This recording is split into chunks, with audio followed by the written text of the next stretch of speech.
As humans, we have an innate attraction to nature, a childlike curiosity.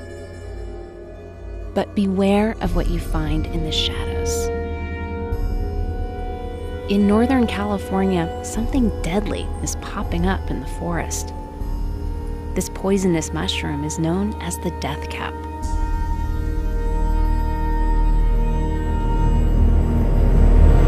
The forest was just damp.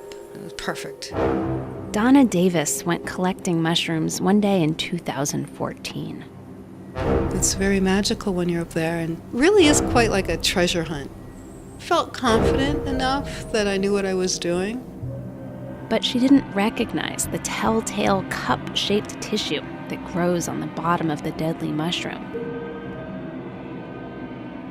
And she mistook young egg-shaped death caps for something she could eat. I made mushroom soup. It was amazingly delicious. One cap has enough toxin to kill a human being. The next morning, I took a little nap. For the first 6 to 12 hours, you feel okay. But meanwhile, the toxin is quietly destroying your liver cells. The next thing I knew, I was in emergency care. Death caps spread the same way other mushrooms do. Just like this harmless oyster mushroom, a death cap shoots hundreds of thousands of spores into the air. The spores drift into the shadow of California live oaks, where they grow filaments that attach to the tree's roots. Each fungus filament is about the width of a human hair. Under the microscope, you can see how the white fungus envelops the tree's pink root tips. This is called a mycorrhizal relationship. The fungus feeds on the tree's sugars and gives it nutrients in exchange. It's good for the fungus and for the tree.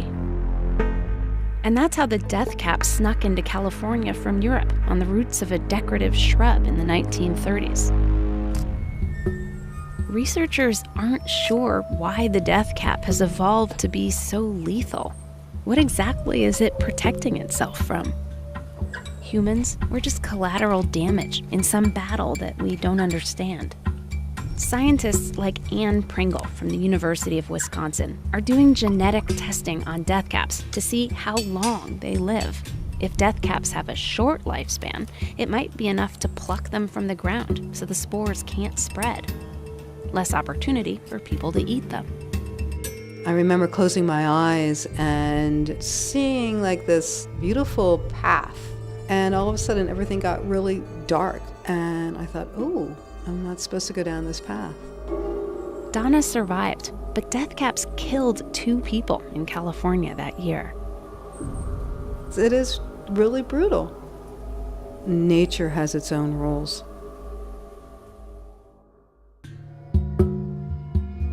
Do you love seeing weird and wonderful scenes from the natural world? Subscribe.